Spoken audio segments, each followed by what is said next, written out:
गोरोबथा बिथांखिनि सिङाव गंनै पुलिस थानाफोरनि गोदान बिल्डिं बे अन्थाइ खाम्फाखौ गागि पुलिस सुपारिनटेन्डेन्ट पद्मनाथ बर'आ दिनै बेखेवनानै होयो।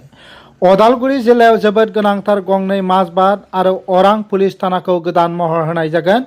आसाम सरकारनि मैत्री बिथांखिनि सिङाव जिल्लानि 47 नं माजबात एसेम्बलि बियाबनि सिङाव थानाय माजबात पुलिस थाना आरो अरां पुलिस थानायाव 2.80 कौटि रां खरसा खालामनानै मोनफ्रोमबो पुलिस थानायाव आरसीसी बिल्डिंफोरखौ लुफुंनाय जागोन। अदालगुरिनि गागि पुलिस सुपारिनटेन्डेन्ट पद्मनाथ बर'आ बिथाङा सिटिजेन भिलेज गार्ड्स फर्सनि सोद्रोमाफोरनि नुजाथिनायाव बे बिथांखिनि अन्थाइ खाम्फाखौ दिनै बेखेवनानै होयो। আজি নতুন থানা শিলান্যাস কৰিলে। হয়, আমাৰ মৈত্ৰী আঁচনিৰ অন্তৰ্গত গোটেই অসমৰ বিভিন্ন থানাৰ মানে নতুনকৈ বনোৱাৰ কাম যোনটো লোৱা হৈছে, তাৰে আমাৰ ওদালগুৰি জিলাতো যিমানকেইখন থানা বাকী আছে তাৰ কাম ইতিমধ্যে আৰম্ভ হৈছে। তো আজি আমাৰ মাজবাট থানাৰ যোনটো মানে ৰিডেভেলপমেণ্টৰ যোনটো কাম তাৰ মানে ভূমি পূজনটো হৈ গ'ল।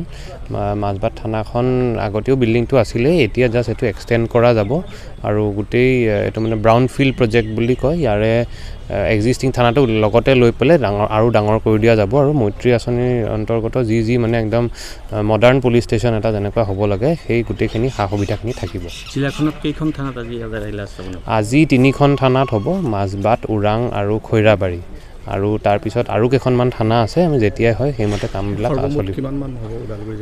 ওদালগুৰি জিলাত এনেইতো আমাৰ 10খন থানা আছে, তাৰেতো 2খন থানা অলৰেডি হৈ গৈছে, ওদালগুৰি আৰু ৰৌতা থানা। তাৰ বাহিৰে বাকী যিমান 8খন আছে গোটেইখিনিয়ে হৈ যাব প্ৰায় মানে 1-2 বছৰৰ ভিতৰত। ঠিক আছে।